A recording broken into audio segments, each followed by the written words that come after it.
What's happening, people? Yep, it's another episode of the Giants, guys. It's the podcast you love to hate. We are bringing in, of course, Doug Rush is in the building. And by the way, how cool is it that his name is Rush and we're NY Giants Rush? It's almost like meant to be. Spartan Mike's in the building. What up, guys? It's like peanut butter and jelly. It is. It is like, you know what? Right. That's why I like Doug. He knows I love peanut butter and jelly. He knows it, right?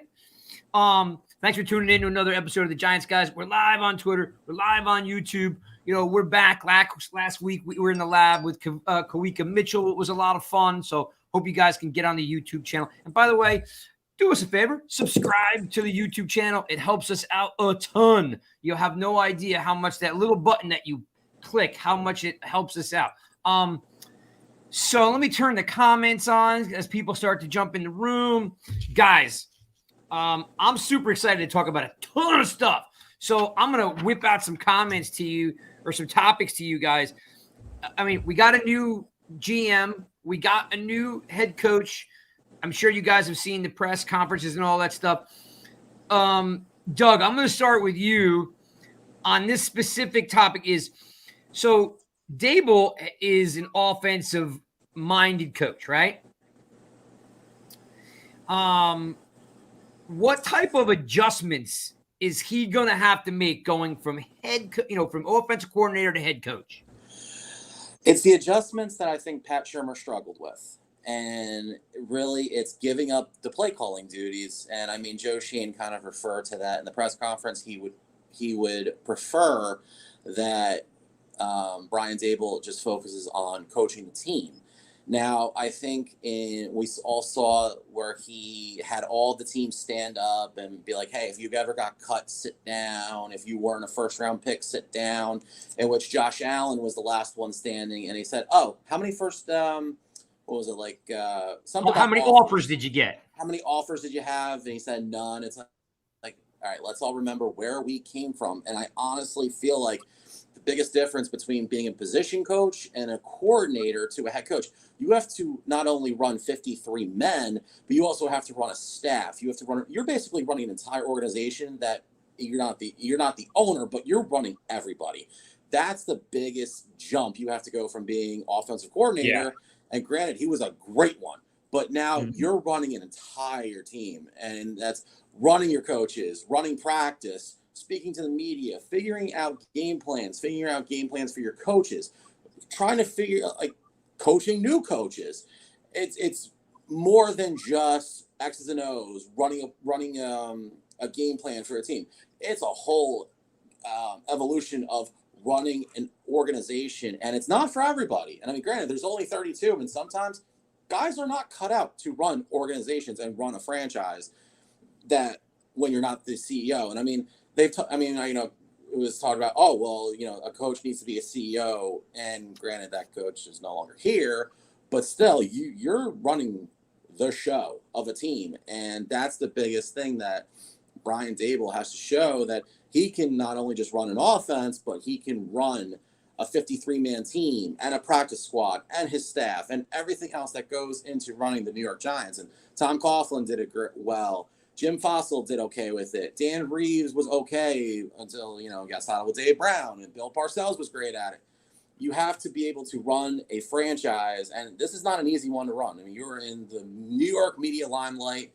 You are in the New York center. And I mean, this is the New York Giants. This is one of the premier franchises. This is not for everybody. So this is what Brian Daboll is being saddled with, that Joe Judge did not do well in year 2, and Pat Shurmur did not do well in 2 years, and Bad McAdoo did horribly before Tom. I mean, we got the luxury of Tom Coughlin for 11 years, who eventually probably will be going to the Hall of Fame. We're essentially, we have picked another first-year head coach. Will he do well? Remains to be seen. So far, I think he's done okay. I mean, in talking with people, I think he's been properly trained and prepared for this. But that still remains to be seen. When you are that guy and you get into the summer and you get into training camp and you get into the grind of the regular season, can you do it? Remains to be seen. Yeah, we just had Kawika Mitchell on the podcast this past week, and he kind of talked about exactly what you're saying that certain coaches are really good at certain things, but when they become head coaches, it doesn't translate. And I think you look back, right? You have McAdoo, great X's and O's guy on offense, couldn't manage a team.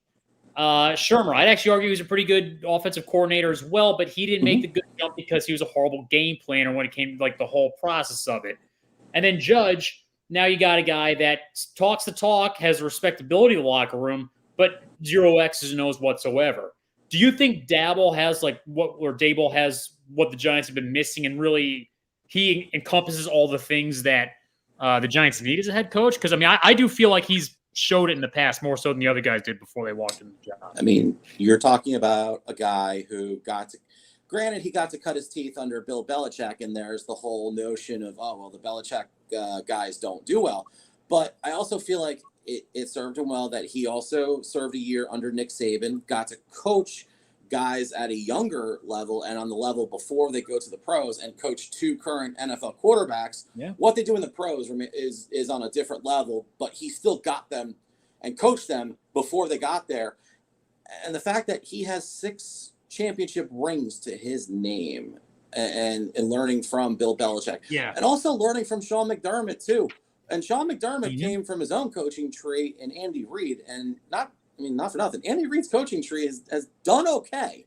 Sean McDermott, Doug Peterson has a Super Bowl. Matt Nagy at least got hired. It's not like Bill Belichick's where everybody fails without him. No, right. I think learning under McDermott, who I would have loved for the Giants, by the way, if McDermott ever got the chance to interview, but Coughlin was still here. I think learning from all different styles, I think is helping, and I think did help Brian Daboll.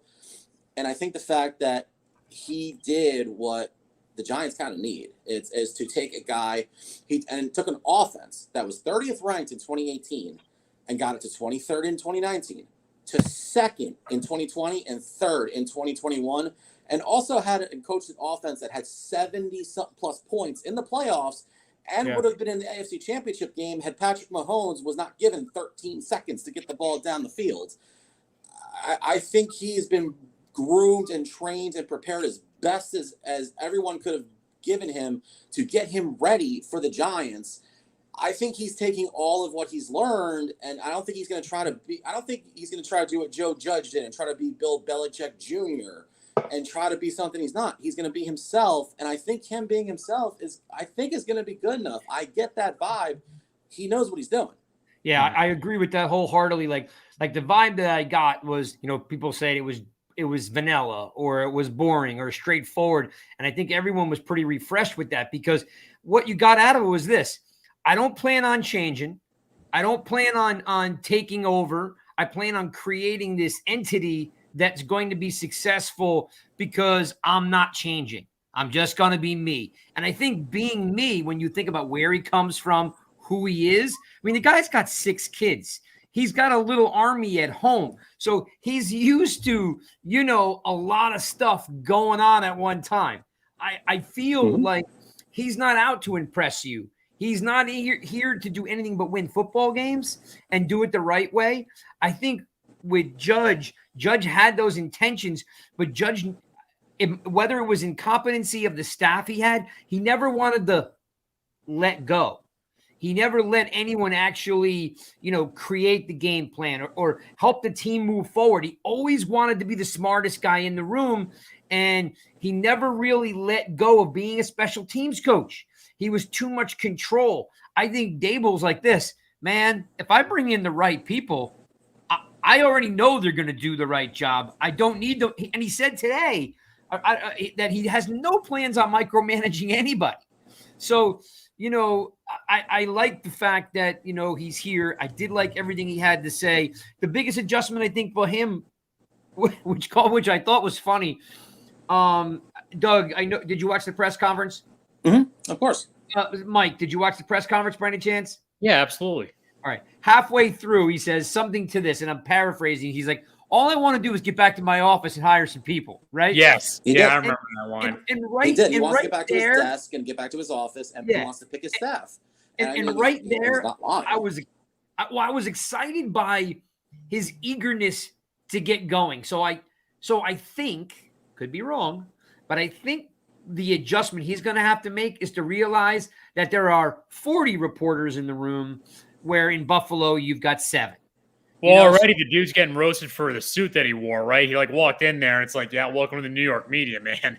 You know, Yeah. I mean, hey, at least he didn't come in. He didn't come into his press conference looking like he wore his dad's suit like Ben McAdoo did. I mean, at least Brian Daboll like put some effort into like making himself look presentable. Oh yeah. Whereas Ben McAdoo just like look, that was like the first red flag. Like, come on, like at least dress the part of the job that you're taking. I mean, come on. Yeah. Danny is in the room. Danny says he seemed to be a robot yesterday, and we needed that. I think so. I think it was about just football, business, and it wasn't about like selling us, something like Judge did. And listen, at the time, we wanted to be sold, right? Like Judge said everything right that you wanted that feeling. You wanted to walk out there like pounding your chest when Judge left, and then you realize that when you promise all those things, it's really hard to fulfill all that. At the same time, I mean, if you go back to 2020 and when the Giants were looking for that next head coach, Joe Judge kind of had to sell, because when you look back at it, the first choice was Matt Rule, and then the second choice was Ron Rivera, and then after that it was Mike McCarthy, all of which spurned the Giants. So it's kind of like when you heard that Joe Judge is interviewing, your first thing is, who the hell is Joe Judge? And then he won the job, which was like, where did that come from? And then it's this random special teams guy who nobody even like heard of and seen before, all of a sudden comes in, is the head coach of the New York Giants. I feel like Joe Judge tried too hard to be Bill Belichick and not more Joe Judge, and why he won the job. And I don't know. I always felt like the Giants got sold on the fourth best candidate when they wanted other guys ahead of them, and they got spurned. And I felt like Gettleman was just trying to find somebody and got impressed by Judge because he was a little Belichick and really was kind of like the Wish version of Bill Belichick. Yeah, because he talked tough, right? And we're the Giants, and there's a history of coaches that talk tough, right? Coughlin, Parcells. We all know Mara heard Judge in the interview and was like, oh, this is the guy. This is the replacement we've been looking for. Yep. And I told you, everybody wanted to be sold, right? Absolutely. After Shermer, because he was the adult in the room, you wanted to be sold. So you bought in. And then, like I said, it didn't work out. And listen, and I'm sure Judge will be a good coach somewhere else someday, just like Belichick was, or just like Pete Carroll was. Like, these guys, Timmy Toughnuts. That's right. That's right, Rich. Like he didn't need to take that approach. We all would have liked him if he had just, wore his emotions on his sleeve and tried. And Mike Spartan, you've heard me say it a bunch of times. You can be bad. Just give me some effort. Well, they regressed in that second year, though. That's kind of what lost me is, if they went 6-10 that first year, you expect them to at least take the step forward and go 8-8. But they went 4-12. And I know Jones was hurt, but you just looked around. It's like, even the games that we could have won with Jones, they were blowing because of terrible game management. Oh, so 100%. Yeah. Well, let's do this. Let's keep moving forward because the Giants are moving forward as we speak. Right now, they're burning the midnight oil over there at MetLife and the practice facility. They're burning oil moving forward. So let's do the same thing. Today, the announcement came out that Mr. Dorsey got promoted by the Bills. He's been elevated to their offensive coordinator position. So our what would be the word? Our pillaging of the Buffalo Bills staff has ended there so far. Guys, who's next in line for you guys? I mean, I have a personal favorite, which is Kafka from Kansas City, but I wanted to throw it out. Spartan, I'll start with you. Do you have a preference who comes into OC? I almost feel like the OC is almost important as the coach, because we really just need somebody to elevate Jones's game. But so, Spartan, do you have someone in the tank that you're hoping gets the gig? To be honest with you, I haven't thought about this one as much just because, I was so focused on the head coach and the general manager. And I kind of thought Dorsey was almost a bit of a shoo-in. So because I made that mistake, I didn't really do my homework on which offensive coordinator I like best. I did compile an article about a month and a half ago for New York Giants Rush, and I outlined all the different options for our future offensive coordinator. But like personally, I didn't make an opinion out of it. Okay, so you're right now you're open to them bringing in whoever the best candidate is. You're Canada right now. You're neutral. Exactly, you got it right. Switzerland. I thought it's Switzerland. We I thought Switzerland. can go with neutral. Switzerland. Well, Canada's kind of neutral, aren't they? They're in NATO. Just up there. Exactly. Coincidentally, Brian Daboll is Canadian. Right. I don't know if Mike. I don't know if you heard. So apparently, the Giants are down to three finalists for the offensive coordinator job. So one is Chad O'Shea, who is the Browns wide receiver coach, and if I'm not mistaken, was one of the Dolphins' offensive coordinators under Brian Flores. There's Mike Kafka, who is the Chiefs' quarterback coach. And the third one is Pep Hamilton, who is the Texans quarterback coach and is also a former offensive coordinator himself.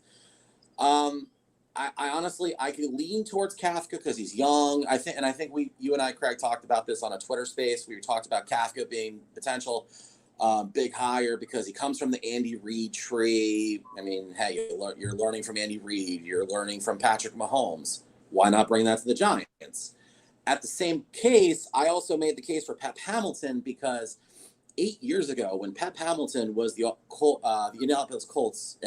Indianapolis Colts, there we go, offense coordinator, he was seen as the potential next big head coach to maybe replace Tom Coughlin until the Colts had an 8-8 season. They finished 25th in offense. Andrew Luck couldn't stay healthy, and he got fired, which I didn't agree with. But at the same time, he also not only worked with Andrew Luck, but he also worked a year with Justin Herbert, and he also did everything that he could working with Davis Mills with the Texans. So right now, Pep Hamilton, I know, has been interviewing for a couple different coordinator jobs.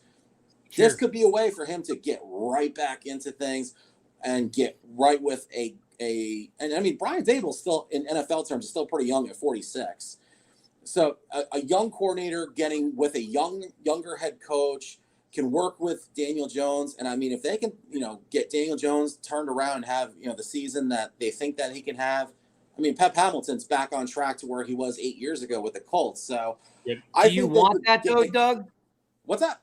Do you want that though? Because next thing you know, next year, if he does it, let's say they go, 8-9 and they have his good year. Next thing you know, Pep Hamilton's leaving to go be a head coach, and you're starting all over again. It happens all the time in the NFL. So I mean, yeah, I feel like if you're gonna have a successful offense, it's gonna happen no matter what. Like if we have a top 10 offense 2 years in a row, we're gonna lose whoever the offense coordinator is. I mean, it happens all over all the time. So if that's the case, then then God bless Pep Hamilton for picking the right job to get himself promoted to being a head coach. Yeah. But either way, I think either Hamilton or Kafka, I don't think you can go wrong with either one because I think both could do a great job given what they know, what their experiences are, and given the goal, which is to try and one, run the offense for Daboll, and two, try and give Daniel Jones the best chance to succeed in 2022. Well, Doug, can I ask this? Because, Daboll said that in his press conference the other day that, his offensive strategy was always to find what the players are best at and then to do play calling and build the offense around that. I didn't see that with Daniel Jones. I felt like they're trying to smush him into a system that didn't work. What system, what play calling do you think works best for Jones? I mean, go back to his rookie year in 2019 when he was with Pat Shurmur. Pat Shurmur didn't really put handcuffs on Daniel Jones. Daniel Jones got to throw the football. He got to throw the football down the field. He got to use his legs. I felt like Jason Garrett tried to make Daniel Jones too much into a Troy Aikman conservative guy who, granted, they have Saquon Barkley sitting there, and then week 2, Saquon Barkley gets hurt with a torn ACL, and then all of a sudden you're kind of like having to kind of go with this fly by the week offense, but at the same time, like Daniel Jones has arm strength, and Daniel Jones can clearly get the ball down the field, which he did in year 1. He got production out of Golden Tate and Evan Ingram and everybody else that he was throwing the football to. Slayton. And then all of a sudden, you can't even get 500 yards out of Kenny Golladay, and you can't even get the ball to Evan Ingram. And I mean, Darius Slayton looked like an all-world pro in year one, and all of a sudden Darius Slayton's become this afterthought. Like, I just feel like Jason Garrett being brought in as the offensive coordinator pampered Daniel Jones' success and was the absolute worst thing that he could have done. And granted, Joe Judge wanted to bring Brian Daboll with him, but Buffalo blocked that. Maybe if Brian Daboll was brought in as the offensive coordinator, we'd be talking about a different scenario here with our coaching and who's here or not. But I don't know what the Giants, and I don't know if that was a John Mara move, what they were thinking bringing Jason Garrett in, but he was the worst thing for Daniel Jones' success. So, if you saw it with Brian Daboll and Josh Allen, throw the football, be aggressive, go deep, do what you know how to do best, which is just find your guys, and make sure that your offensive line is keeping you upright. But at the end, at least, and I think Craig and I talked about this, when, Eli Manning did this and Daniel Jones, like, okay, you threw interceptions your first year. That shows you're being aggressive. You're trying to make plays down the field. Like, Daniel Jones didn't do that in years 2 and 3. I think we're going to see that in year 4. Yeah, maybe Daniel Jones has an interception here and there. He's thrown a few. I'm more concerned about the fumbling issue and keeping the ball and maybe getting out of the pocket, maybe a second or two out, and use your legs and show your athleticism. That's what I want to see. Those are some of the things that I think that Brian Daboll is going to feature, and I think that's some of the things that he's going to work on as they get into training camp and everything else that they do before the season starts. The guys in the room, I got a bunch of guys in here. I got Rich, I got Tom, I got Adam, I got Jim. Oh, I will say most of these guys in here all behind Pep. Like, so I'll pop some of these comments up on here. Rich says, Pep Hamilton, or we riot. I think he's the. I don't know if anyone's a favorite right now. I know they're finalists, but he's a big name, and his track record. Yep. Granted, he doesn't have Patrick Mahomes on his side, but he knows how he's run the offense before, and was interviewed for a couple different jobs. So, to me, I think he would be a solid hire. But if Mike Kafka gets the job too, I'm not going to complain about it because I like Andy Reid's coaching tree and the fact that he's learned under Andy Reid and watched Patrick Mahomes the last couple of years. How can you go wrong with that? Yeah, Rock says that Pep would be an excellent match. I think there was another one down here. Jim says Hamilton worked with Herbert. That's a great point, Jim. Yep. Like, you are talking about a guy who's been connected to, 2 or 3 really good QBs. So having Pep Hamilton get this gig, I don't think anybody would be upset about it. And I'm, again, like, I think it's also a potential shoulder to lean on for Daboll too, because Pep's been around a little bit longer. So I think that could be a good match, That's right. I see you, J-Rock. I know you're in there, man. I appreciate you guys jumping in. Rock says that he likes Kafka too, former QB and worked with Mahomes. Like, listen, the guys that they have left available, if it's Kafka or it's Pep, either one of them are an enormous, and I stress, enormous leap over Garrett and Freddie Kitchens. So anything that those two guys bring to the table, and I know there's no lateral move. I wish you could almost make Kafka like the passing coordinator and make Pep Hamilton the offensive coordinator and bring them both in. I don't think that Kafka would take it like going from a QB coach to a passing coordinator. I know it's in a title that it may be a step up, but if there was a way to somehow, because there are franchises out there that have passing coordinators, running coordinators, and then offensive coordinators, I don't think Kafka would take to that bump. Maybe he would, but man, think about if you could bring in Kafka as the passing coordinator and Pep as the offensive coordinator. That would be awesome. All right, I'm gonna keep moving to the next topic. But thanks, guys, for tuning in another episode of the Giants Guys. I'll produce this up, drop it into YouTube tomorrow. I like being that we're live again, by the way, on Twitter and YouTube. So I see a lot of guys in the room. You guys are on YouTube. As I know, we've been on YouTube for a while now, but Twitter is back. So you can always pop over to there. All right. So I listened to a couple interviews Daboll did today. Spartan, one thing that jumped out at me is how he's I love his sense of humor. I love that, he's talking to the media by name, right? But he did say this, which I thought was interesting. He said that a backup with experience is great, but at this point in time, he's not willingly to talk about the backup QB or a QB to compete with Jones because he needs to evaluate the whole roster. Yeah. So Mike, let's do a little help. Let's help him out a little bit here. The Giants need a backup quarterback. We know it won't be Fromm. We know it won't be Glennon because they are just not NFL I hope to quarterbacks. God it's neither of those two. Yes. But Spartan, here's what they do need. They need someone to do one of two things: compete or push or both Daniel Jones. There's a bunch of guys out there that are going to be available. Spartan, do you have someone that you think is a good fit? Because there's about 6 guys that I think free agent wise could fit, or at least from a money standpoint. Do you have a preference on who the backup QB could be? Yeah, so this is what I want the Giants to do with that situation. I don't really want them to go the free agent route because of 2 reasons. One, it's going to cost a little bit more money, and it's going to I feel like all the guys that are going to be free agents, we already know what their capabilities are, like their maximum potential. What I really want the Giants to do is in round 2 of the NFL draft, right? Because we got 2 No, first. don't say it. Don't say it. I got to say it, man. Look, don't touch with those first 2 picks. But when that second pick comes around, see who slid. If by any chance any of those top 6 guys slid, you know, Spartan, what you're saying. You just don't want to come out and say it. I already am reading the tea leaves, and I already know who you're – and it's not happening. We're not bringing in a quarterback from Liberty. Okay, the guy is who I never – wanted. I never said him. I'm reading towards. I'll be honest. I have a controversial guy that is my favorite in the draft. It is not Malik Willis, man. But all right, speak to me. But you got to understand something about these young quarterbacks, right? We don't really know their full potential.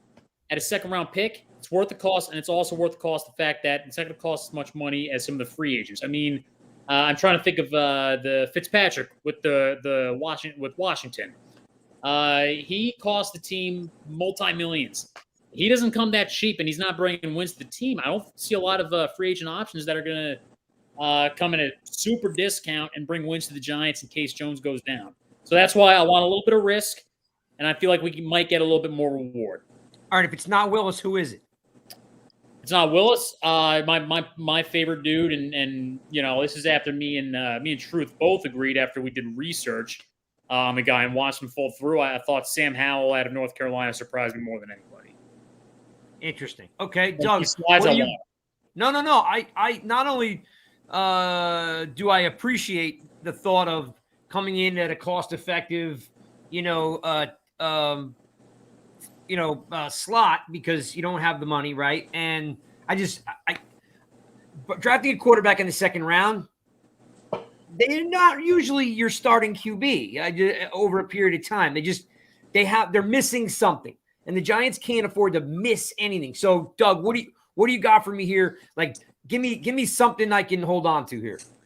All right. I do not think the Giants are taking a quarterback in this draft. I think if they're going to take a quarterback in the draft, I think it's going to be in 2023. And that's if they are convinced that Daniel Jones either is not the guy or maybe his neck just can't hold up, or they want to take their own quarterback, which is their right. But judging from the way Joe Shane and Brian Daboll talked about Daniel Jones, I feel like they're going to go with this guy.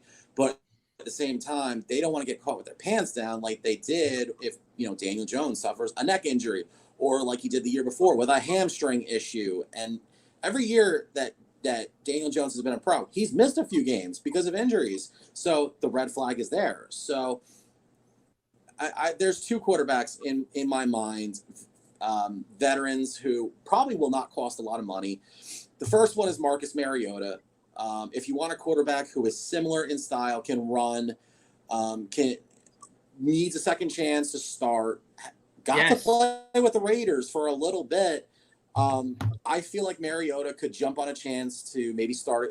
God forbid if Daniel Jones can't go, he can play.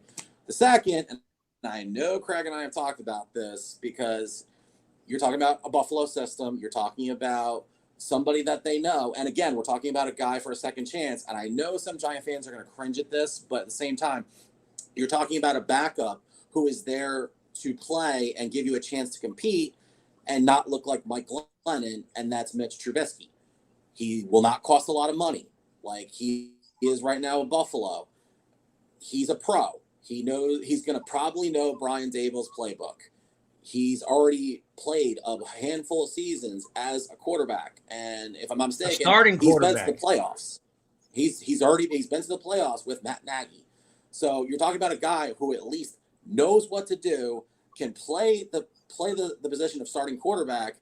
Granted, you're not talking about a guy who you're going to build your franchise on, but right now you're going into a game plan of 2022 where Daniel Jones is still going to be your guy, but God forbid the neck, the hamstring, or something else pops up on this guy, and you need to stick somebody in there, and you don't want. And yes, playing Jake Fromm was the right move, but you also got to see what Jake Fromm is, and you didn't feel like he was the guy. Man, was he not the guy? But, yeah, we found that out. Because they at least did that, whereas Ben McAdoo did not put in Davis Webb when he should have when he benched Eli Manning in 2017. You want to see what your rookie quarterback can do. Yep. If he stinks, great. He stinks. Let's find something else. That's what you do in the NFL, especially when you're a 2-and-whatever team. Your team stinks. You have young guys who are sitting on the bench. See if they can play. If they can't, fine. We go and find somebody else. That's talent evaluating, and that's what separates good coaches from bad coaches. And granted, Joe Judge at least made the right decision to play Jake Fromm, and in some places he had no choice because Mike Glennon also got hurt. But still, you saw what you had. He wasn't very good. You go another route. And so for me, my two free agent choices, Marcus Mariota and Mitch Trubisky, but I would sign them solely as backups. And God forbid if Daniel Jones gets hurt, and I mean, I'm hoping he doesn't, but still, you have to prepare for the worst case scenario. And for a guy who's been injured every year, he's been a pro. Yep. You got to prepare for that. Yep. So you need guys who are ready to take the job. I like the Mariota. I like the Mariota option. That would really push Jones a lot. I know Mariota wants to start, so he's going to bring his A game. I mean, he would really push Jones. Jones, of course, has never been pushed, so he doesn't know what it feels like. Right. So, Zane's in the room. What's happening, Zane? Mariota hasn't thrown more than 2 passes in a season. I mean, yeah, they used him at like Wildcat. They've done a lot with him. So there is a little bit of hesitation there. But, I mean, look, there's Bridgewater's out there. I think Teddy would cost more. Tyrod Taylor's out there. I mean, Taylor's always a gamer. There are some guys. Is one of the most unfortunate quarterbacks.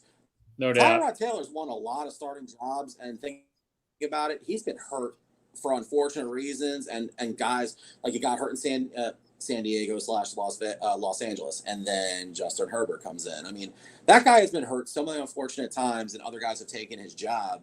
It's just Tyrod Taylor would be fine, and Teddy Bridgewater would be fine. I just think that because they've gotten to play so much, and because they're viable options, I just think they're out of the Giants' price range as far as what they need to do with how they spend their assets in free agency. And right now, the Giants don't have any until they start making some cuts. And Teddy Bridgewater. I just want to say this, though. Mariota is going to cost just about as much as Jones is getting paid right now. But, on his rookie contract? It's that serious. And Mariota is, like you said, I look at him the same way. Like, I really wouldn't mind him coming here, but then I look at the cost of even like a subpar quarterback, and it's insane these days. Mason says that Mariota doesn't push the ball downfield. Brissett would be a great addition. That's another guy that is there. That's another name. Here's the thing about Teddy Bridgewater we need to remember is Teddy Bridgewater is going to want to start in Denver. Even if they draft a rookie quarterback, Teddy's going to think in his mind, I'm getting my job back. Yeah. I'm staying in Denver because he produced really well. And Teddy's just a cool cat. You know what I mean? He gets hurt. He comes back like a champ every year. Yeah. It's unbelievable that poor guy, like Tyrod, he's gotten hurt a lot. But I think in Denver, if they go out and draft, if they don't get Aaron Rodgers and they draft a rookie quarterback, whether it's Corral or Willis, whoever they draft, Bridgewater's going to be the gap. So I don't think Bridgewater's leaving because it's not a guaranteed he'd start here.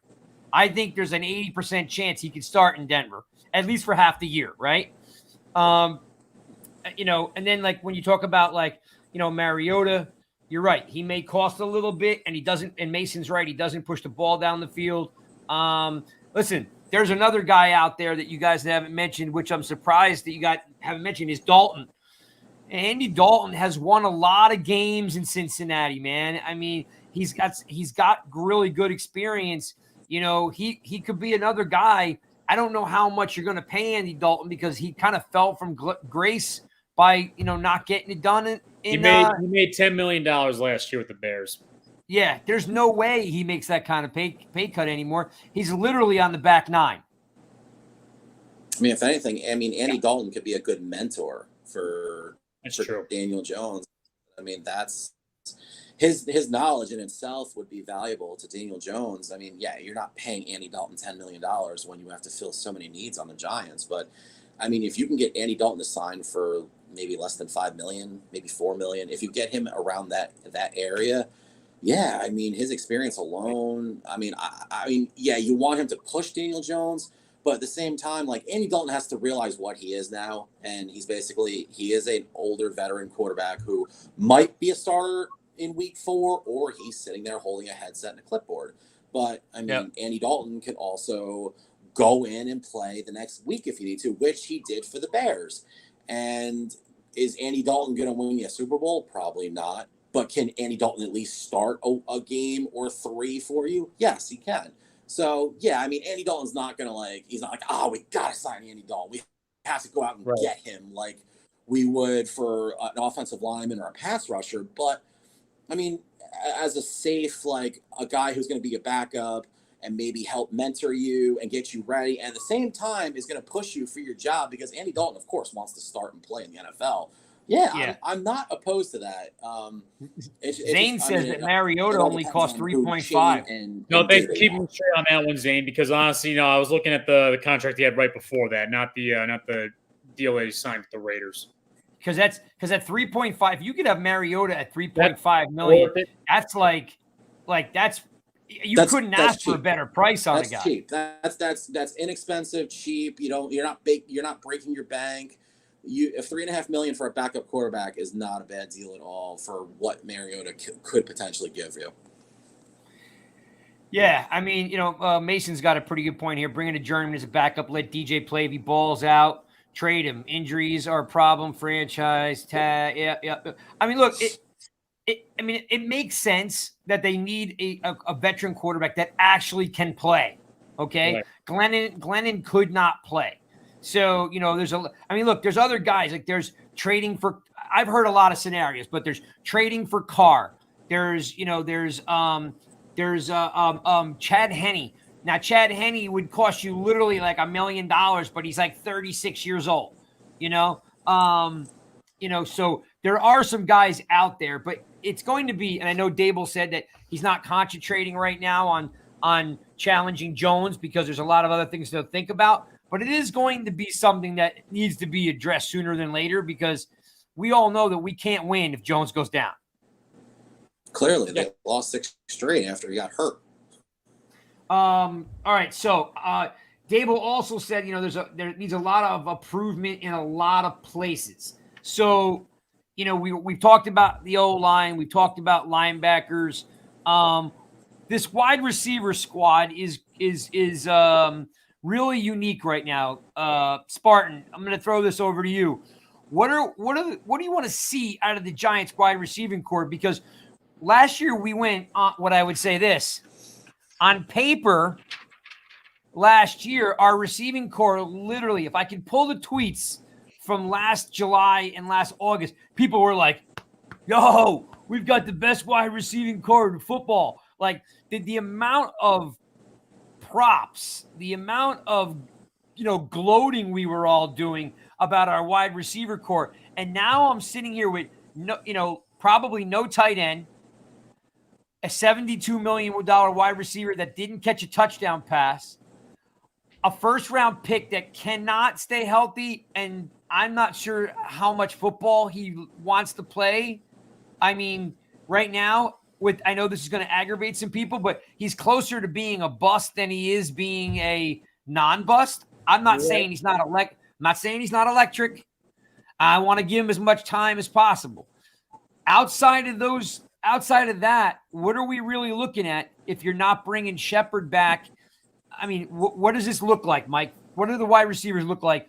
And is Daboll actually, does he care? Because, they traded for Diggs at Buffalo and the entire team changed.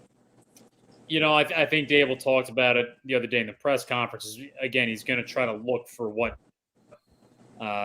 offensive system and what offensive play calling will fit his team best, not just the quarterback. And I think he's going to put the wide receivers in a better position to utilize their skills. I mean, look, Kenny G, he's made the Pro Bowl before. He's had good seasons, right? He can be a good football player. I look back at last year and just think that he was completely underutilized. Tony, some maturity things there that he's got to kind of work on. I'm a little bit worried about, but I don't want to touch wide receiver right now in terms of get a new guy, really draft a new guy high. I mean, that's almost completely out of the question.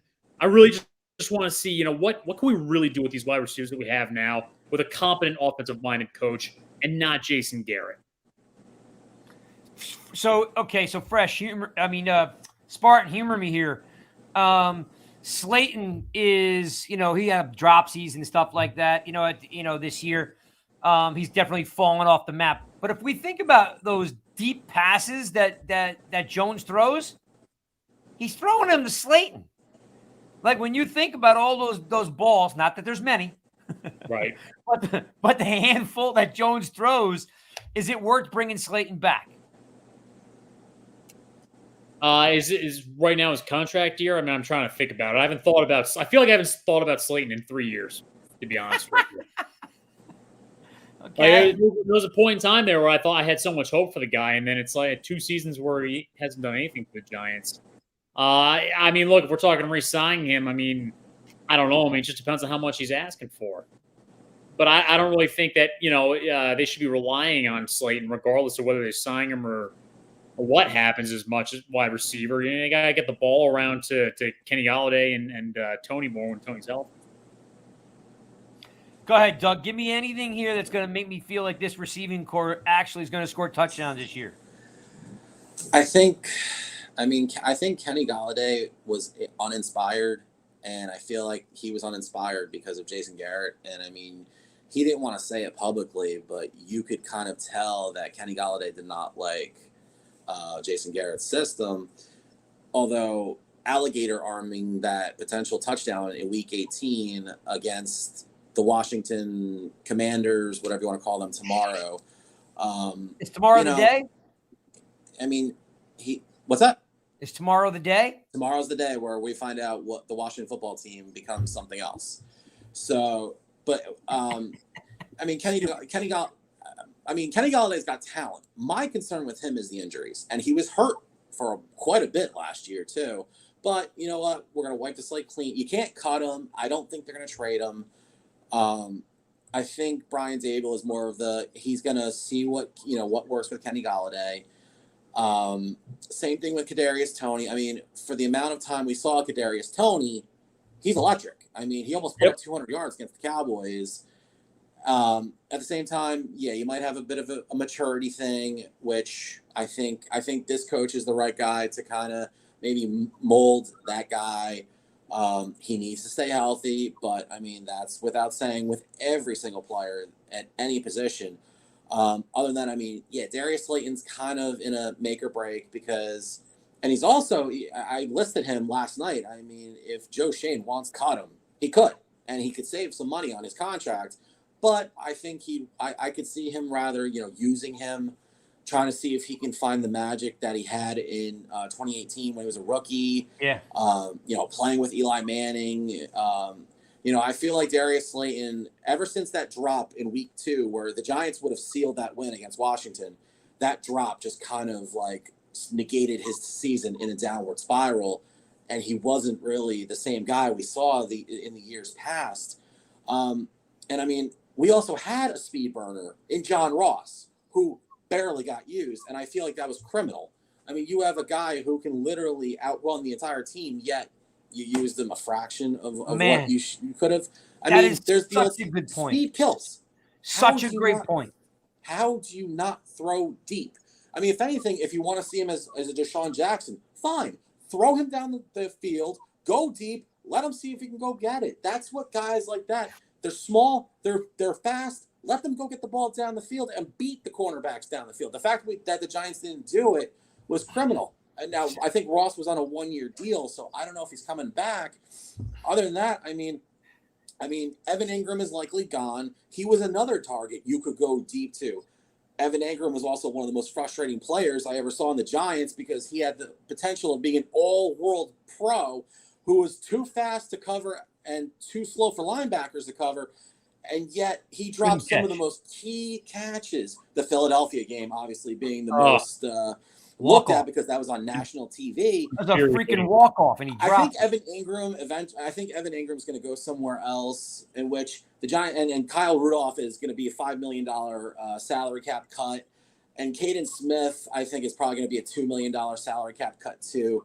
The Giants are going to need a tight end. I think they addressed that in the draft. There's a couple of them that are in the draft, but at the same time, you're kind of, I mean, Joe Shane, I think is gonna rebuild a lot of these things through the draft. I mean, that's been Buffalo's MO when him and Brandon Beane were running the team for the last 4 years. He wasn't a big free agents guy. He built this team through the draft and worked with what he had. So I think some of the receivers you have now likely will be back. It's just a matter of, I think it's Brian Daboll trying to coach them the way that he saw with Stephon Diggs and Gabriel Davis and Dawson Knox and all the guys that he had in Buffalo. I think he's going to try to, use what he had and try to give them the proper guidance and coaching and try, give Daniel Jones weapons to succeed as long as they stay healthy. Yeah. And I threw this comment up from Giants Opinion Sports because it's true. The install of the offense, in August just didn't have the deep routes to justify having John Ross and Kenny Golladay. Like, he's a 50-50 guy. Throw 10 balls at him, he catches 5 of them, right? But we're just not throwing the ball vertical. Everything is all horizontal. So I think it's a good point that the scheme and the system was wrong from jump. So you had the wrong type of players with the wrong system. And it makes a lot of sense because there was no pre-snap motion. There was no play action. There was no rollout. There was no vertical passings. Like, it was almost doomed from the beginning, but we all kept looking the other way, and we just started being, it'll happen. I mean, John Ross is always hurt. I got people all over me for saying it, but like, the dude is literally hurt every year on every team of every month he's ever played. So if he cost you next to nothing, then bring him back. You know what I mean? Because you're right. You're not going to have Ingram. But I will say this. I love the tight end play of, Kittle and Kelsey and Waller and these guys. I love that. There are 6 absolute freaking studs to draft in the 3rd round. The Giants have 2 picks in the 1st, 1 second, and 2 picks in the 3rd. If you pick one of these tight ends at your 2nd pick in the 3rd round, that kid could play for 8 years for you. There are a bunch of them out there that are available. And Spartan, if you guys, when you do your draft show every other week with the Truth, when you guys cover tight ends, I know you're doing linemen first, but when you guys do tight ends, call me. I want in on that show because I am on the tight end podcast. Yep. Yes, let me know when that's going to be because I'm telling you, Zane, they are big and fast physical tight ends. There's one of them. I'm drawing a blank right now. I have one that I've actually taken in a couple of my mock drafts. Jake Ferguson. He's been one of the is he from Washington? It's either Washington or Wisconsin. I don't know. Okay, because one of them, and I'm drawing a blank right now. Yeah, Jake Ferguson, right? He's their number 1 receiver on the team. Like he's he's the number 1.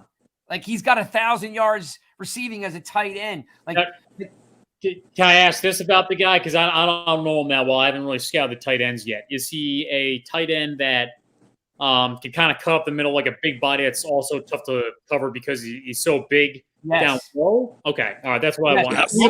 Right, and this isn't 1984. That's why I want him. I've seen his film. I mean, look, Eli Manning used to make a living off of throwing third and sixth play action to a tight end, and I mean, that's how he made a bread and butter of being so successful.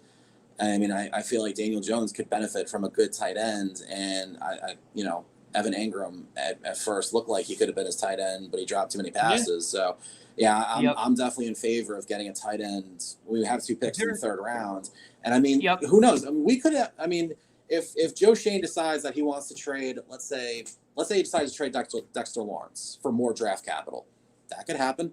I mean, we could be adding more picks into this draft to get more, draft capital and players into our team. And yeah, I mean, Jake Ferguson's been the guy that I've mocked drafts so many times because he's a guy who makes sense for the Giants. I mean, and I am always a fan of tight ends because you have to look back at the last several Super Bowl winners. Almost all of them had elite tight ends: Ertz, Kels, and Gronk. I think what they add to the team is that they're able to just open up the offense a little bit more. And if you go back to 2000, I believe, because I did analysis on it, a team was more likely to have a Pro Bowl tight end than a Pro Bowl wide receiver. So I am all for it. I'm all for it. I mean, what round are they projecting this dude to go in? Well, again, there are 5, I think, 5 or 6 like very competitive tight ends that like Doug likes Ferguson, which I do too. There's one from Wisconsin. There's one from Ohio State. There's Ferguson's kid from Colorado Wisconsin. Ferguson's the Wisconsin guy. Yeah, the kid from Colorado is a badass. Okay, Is it McBride? I think I've done so many drafts. I've come up. I see a couple tight end names. I think it might be McBride. I gotta look at the actual tight ends. You gotta go check out this kid from Colorado. He's literally their number one wide receiver. He is literally the hot route in their offense. Like, so you've got some big body fast guys. Trey McBride. Trey McBride from Colorado State. I'll just give you. So in his senior year, he had 90 catches, 1,121 yards. He did have 1 touchdown, but he had 10 touchdowns total in his 4 years at Colorado State. Yeah. When's the last time you've seen a college tight end with 1,000 yards? Never. Never. So that's seriously. Maybe some Big Ten schools. I don't know about. No way, Spartan. No way. Go look him up. Go look up Kittle. No way. Go Kelsey. Nobody, because in college, they like to throw the ball around.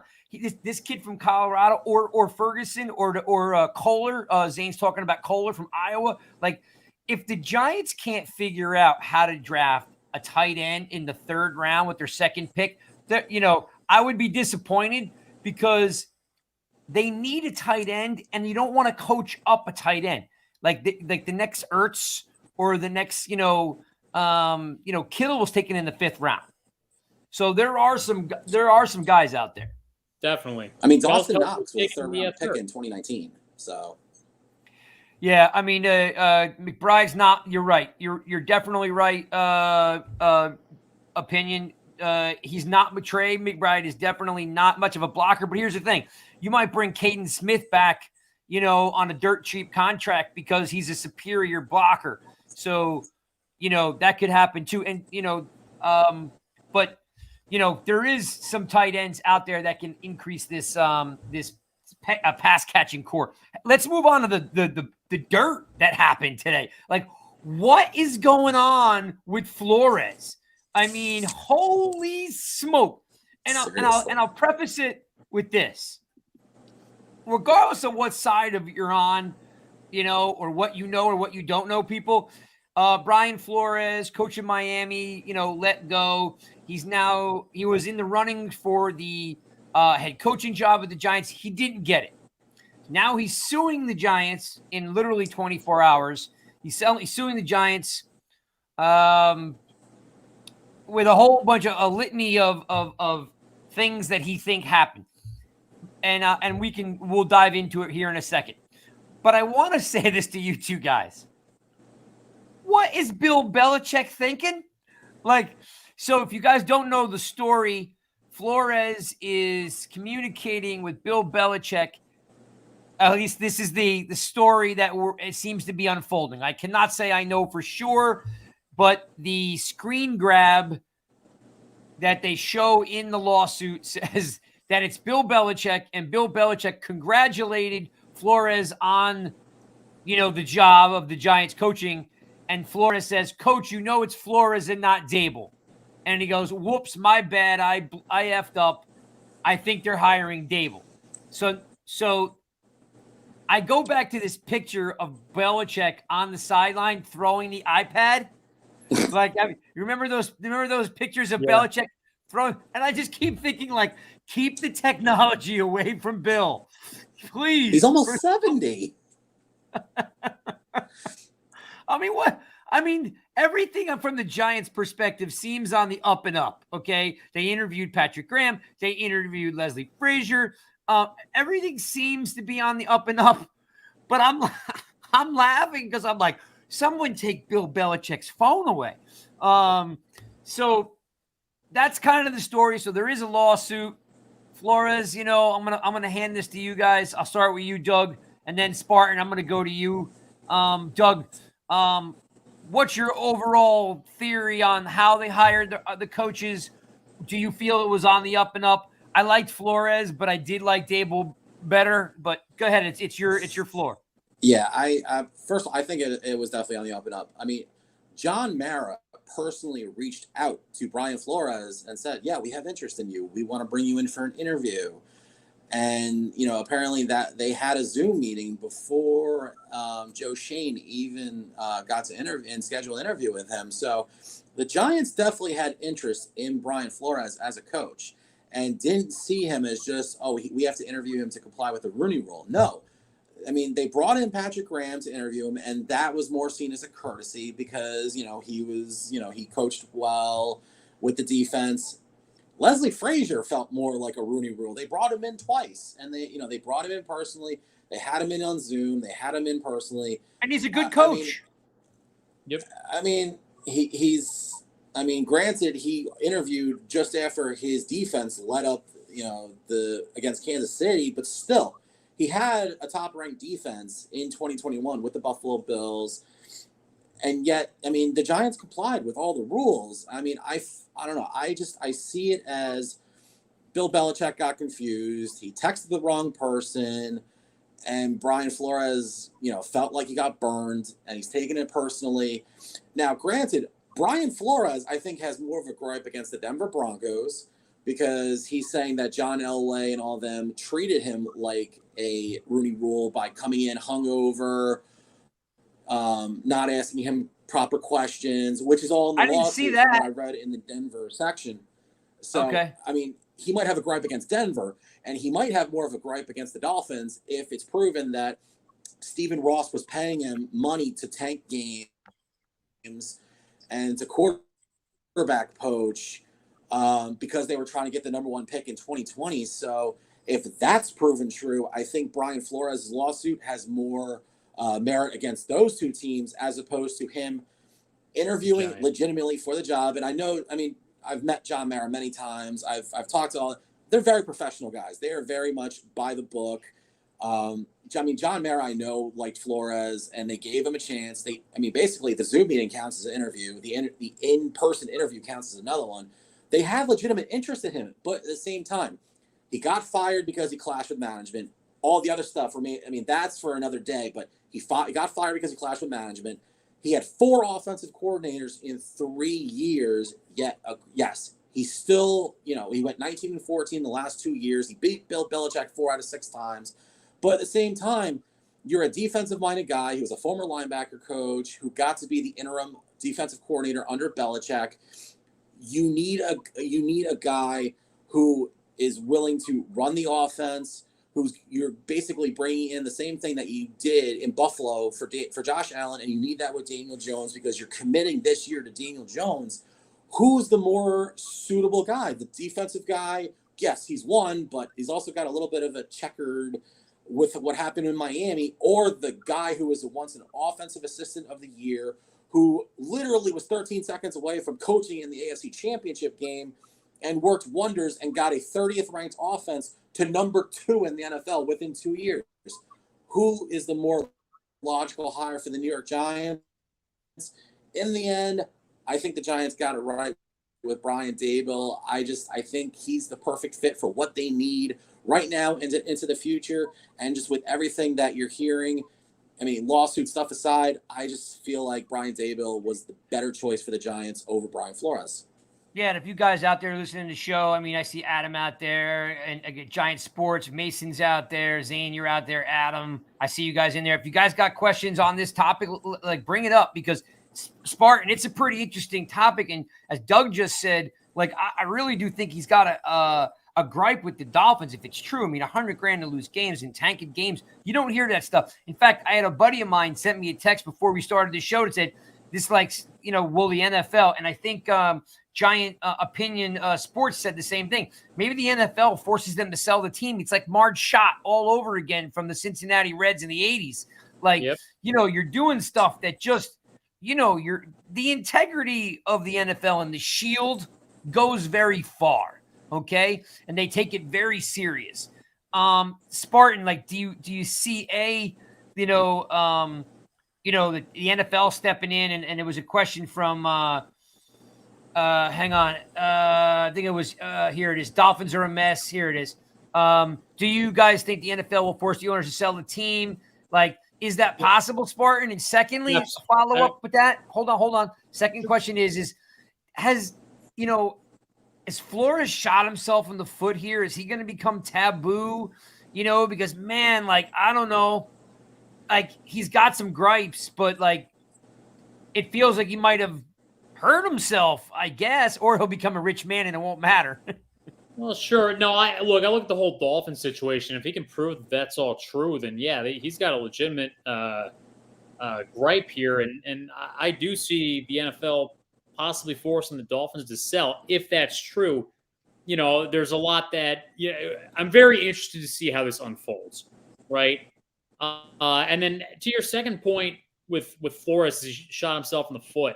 I actually don't think, like, if there was no controversy around his coaching leading up to the recent incidences, I would say probably not. But because there was already problems with him as head coach of the Dolphins, I think that shot himself in the foot more so than what's going on here. Now, obviously, if it comes out that he's not correct about the allegations, then he's completely shot himself in the foot. But if he's right about it, then this shouldn't affect him at all.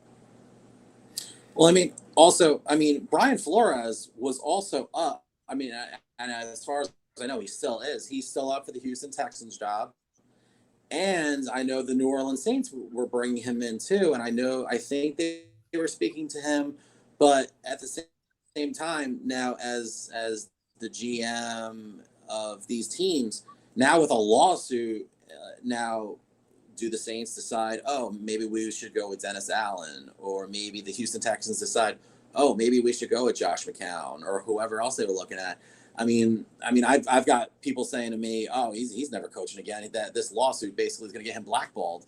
And Brian Flores might be a good coach, but it's very well possible, doing this instead of focusing on maybe getting 2 other of those jobs that you were lined up to possibly get, and focusing on a lawsuit against the NFL, there's a chance that maybe he potentially shot himself in the foot and could get himself exiled and blackballed. That's very well a legit scenario. It just feels premature. Like, why wouldn't he wait till the scenario shook out with Denver and New Orleans? Why would he fire this out? I think, Doug, you nailed it as we got on the show. It's a little bit of like sour milk or jilted, because the cat may wind up getting a great gig in Denver or New Orleans. Like, I don't really know why now, don't get me wrong. I'm sure some of these things that he's saying about the Miami stuff and the Denver stuff makes sense, that he may have a leg to stand on, but I would still make sure I acquired my job first, right? Lock in Denver, lock in New Orleans, and then bring this other stuff up, not before. Or am I crazy? And the whole thing with Denver, especially with LA, that was 2019. That wasn't this offseason. That was 3 years ago. I don't get why why hold on to that for so long, unless I mean, from what I've understood, I guess he really wanted the Giant job. He was a Giant fan growing up. He's from Brooklyn. He liked the Giants. Maybe it's just he looks like the girl who got stood up at prom because he didn't get the job that he wanted. And I mean, from what I've understood too, Dan Quinn also wanted the Giant job, and I get the sense that maybe Dan Quinn was told he wasn't getting the job, which is why he kind of dropped out of all the other coaching races that he was in. I mean, he was considered for a bunch of them, and he just decided to go back to Dallas. I mean, for all we know, Dan Quinn just was like, all right, I'm not getting the Giant job. I'm staying as defensive coordinator. And it just doesn't make sense to me. Like go back to the GM interviews. Ryan Poles was the minority second interview candidate for the Giants with Adam Peters and with Joe Shane. Yet it was kind of like I feel like it was a foregone conclusion. The Giants were hiring Joe Shane. He was kind of the front runner from the beginning. Yet you don't see Ryan Poles causing a stink. Instead, he's the second. He gets second interviews with the Bears and with the Vikings, and he ends up getting the Bears job. I feel like he focused on other stuff, whereas I don't know, Brian Flores just seems like he's kind of bitter. He's kind of got that sour taste in his mouth, and he's deciding to just take it out on the. And I mean, granted, I think he has legit gripes with Denver and with Miami, especially if all that stuff comes out with true. But I don't know. It's just Brian Daboll he had the connection with Joe Shane. It made way too much sense. And in the end, I didn't feel like they hired an inferior candidate. I feel like they hired the best possible candidate to coach the Giants because he made the most sense. If Ross is paying $100,000 per loss and paying him to tank it, they're going to force him to sell the team. There's no way you don't tank in the NFL. Not publicly. You could be Doug Peterson and tank, and you could see what that did to him. He ain't getting another gig either, right? Like there's certain integrity of the NFL shield. Now you got an owner offering a head coach $100,000 because he wants to draft Justin Herbert or Lawrence Burrow. Burrow. If that happens, Spartan, you think they'll force him to sell a team?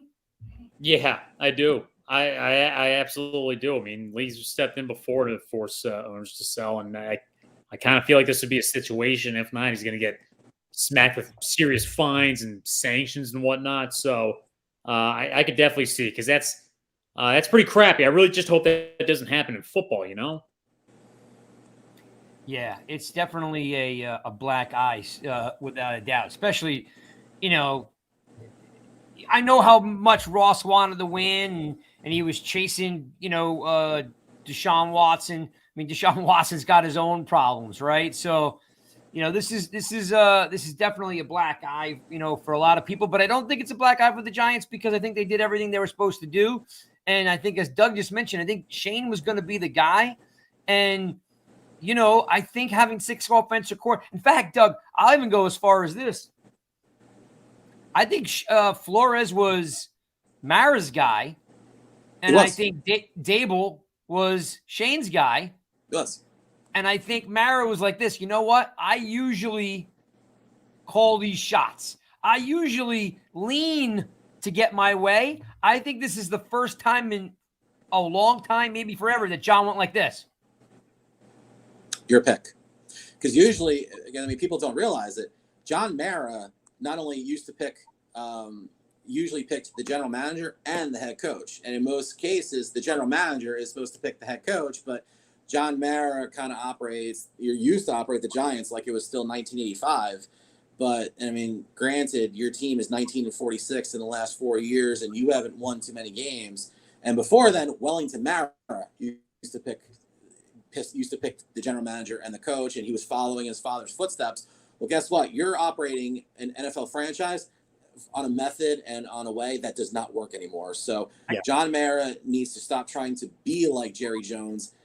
And granted, he's a caring owner. He wants to win, but stop meddling in the football operations. Let Joe Shane, who was hired to, do what he did well, going back to when he was hired by Bill Parcells in Miami and went to Carolina and went to Buffalo. Outsource the decision. Who knows how to make good decisions. Let him make a decision. And yes, he liked Brian Flores. And for good reason. He had a great resume. He beat Bill Belichick 4 out of 6 times. He was 19-14 in the last 2 seasons. But at the same time, you're the owner. Let the football guy decide if he's the right guy for this job. And if he wants his own guy, being Brian Daboll, that's Joe Shane's decision, and that's what you hired him to do, to make the football decisions. You're the owner. Supply him the money. He'll make the decisions for the rest of the team. Couldn't agree more. So I got Spartan. I'm going to get to you in a sec. I got 3 things I want to jump in here with that are in the comments that are really good. One, Chris R jumps in with, "Hey, Ryan Poles could have hired Flores in Chicago, but didn't." So and I mean, you know, there is. It's a great point, Chris. I mean, it's a great point because like here is if you know, like there's nothing going on here but people making good football decisions. Okay, and Ryan Poles was a young guy, and he made a decision what he felt was a good decision, and he didn't go the Flores way. So I you know what, Chris, that's a great point. That is a good point. Very good point. You know, here Zane says, you know, that Ross will be out if they can improve tanking. There is no doubt in my mind that'll happen. I love, and I always give a salute because Tuto always drops in from Italy and him and his rugby boys. So I'm going to throw this up here. Spartan, check this out. Salute Craig from our entire rugby team in Italy. Great NYG live show, opinions and thoughts. Thank you, sir. We always a pleasure. Yeah. Tudo has a picture of me what I look like when I was like 10 years old, you know, before I found food. What, shredded? I love it. Right, so look, yeah, you know what I love? Shredded with pizza and McDonald's. Hey man, I wish I could grow a beard like you though, Doug, man. That's something I could never do. This is what kills me. You ready? Oh, you should have seen me mid pandemic. I had ZZ Top looking thing and just nice. Oh this is actually I still gotta trim it, but oh yeah. This is what look at this. Says we all Italians are diehard Giants fans. Can you imagine that all my relatives back in the country, Tudo, just so you know, I'm from Naples, Napolitan. Okay. He's from New Jersey. Don't let him fool you. You're not from there. I'm just saying. Yes, I am from New Jersey, but I'm saying. Are they all looking like Brock Lesnar? Like eating pasta and just looking like they're jacked, like they're freaking Brock Lesnar. Just like I pick up cars and I move them onto the sidewalk because they're in my way. Like, Doug, have you ever? Goodness, like my fat Irish rear end just needs to like get to the gym more often. Apparently, dude. For us, Doug, man, we don't put on muscle that easy.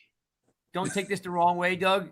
Like those rugby players, like they've been jacked their whole lives. The gym's not going to help any of us. Okay. Like Spike from Little. All right, Giant. Now that I threw up on the fridge, real quick, I got a hard stop coming up in like 30 seconds here. Yep. Go ahead, Spartan, jump in. And by the way, Tuto says he's 6'4", 245 with 9% body fat. How is that even possible? All right, Tuto, I need you to send me your workout plan and your dieting plan, and I might try it for like 3 days. Exactly. Go ahead, Spartan. Give me your final thought on what's transpired over the last 48 hours. Look, hopefully we get the offensive coordinator right, but this is the most excited I've been about the football team in a long time. I've just never felt so confident about hires. Yeah. I had a friend of mine tell me that the offseason is more fun than the regular season. So we're hoping we could change that, but the next couple weeks will be great. You're listening to another episode of the Giants Guys. Thanks. Mark Thompson, who's out there in the Caribbean. I apologize. You are late tonight, my friend, and we've been on for probably an hour and like 10 minutes. So I'm going to let these guys go to bed, and, we're going to I'll fire this up. You guys can check it out tomorrow. I like Pep Hamilton. We do too, Mark. Thanks for watching another episode of the Giants Guys. That's Spartan Mike. That's Doug Rush. We're going to have Doug back on if he'll hang out with us. We'll see you guys later. Peace.